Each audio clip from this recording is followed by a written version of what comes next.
Awe, mita kubosunang. Mi nombre ta Cristina Trump, di Valor Consultancy and Services. Mita budget coach. Kiko mita hasi, mita guiabo de bo caminho financeiro. Mita sinhabo conhecer bo caminho, bo relação com placa. Kiko ta bo relação e bo hábito, ora ta trata placa.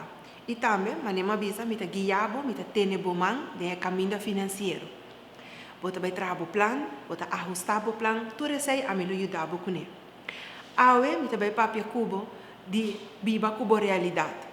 Nos tour tá de uma situação agora que nana tique difícil. Vírus adrenta de nos vida e a decidir hopi cos para nós.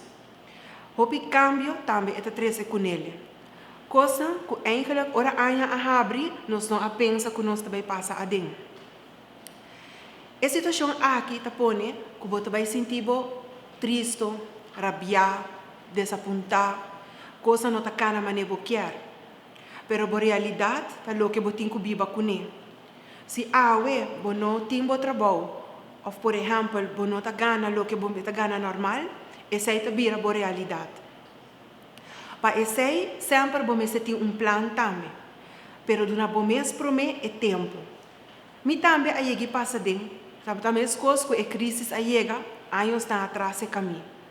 É roupa difícil, mas maduna mi mês para mim é tempo de chorar, de zundra, de turcos, porque a emoção que nós sentimos e nós temos que sacar fora de nós mês para mim.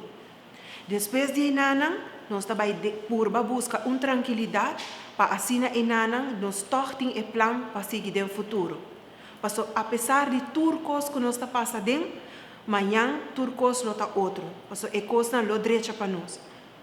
A realidade também está que eigenlijk nós que dormir e amanhã ainda nós alanta e a pesadilla aqui passa.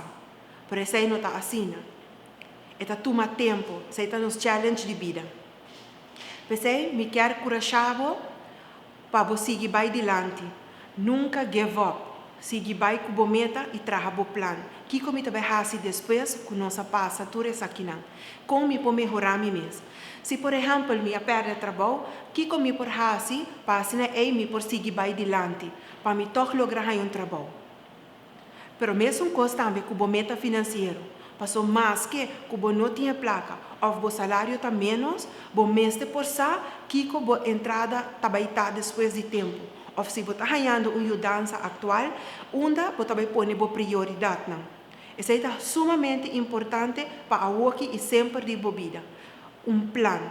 Sem plano, nunca vou usar e surpresa não está bem. E o viagem de surpresa desagradável nós não queremos.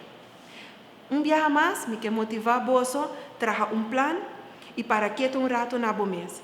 Uma bom mês é tempo para você seguir bem adiante. Tem outra viagem.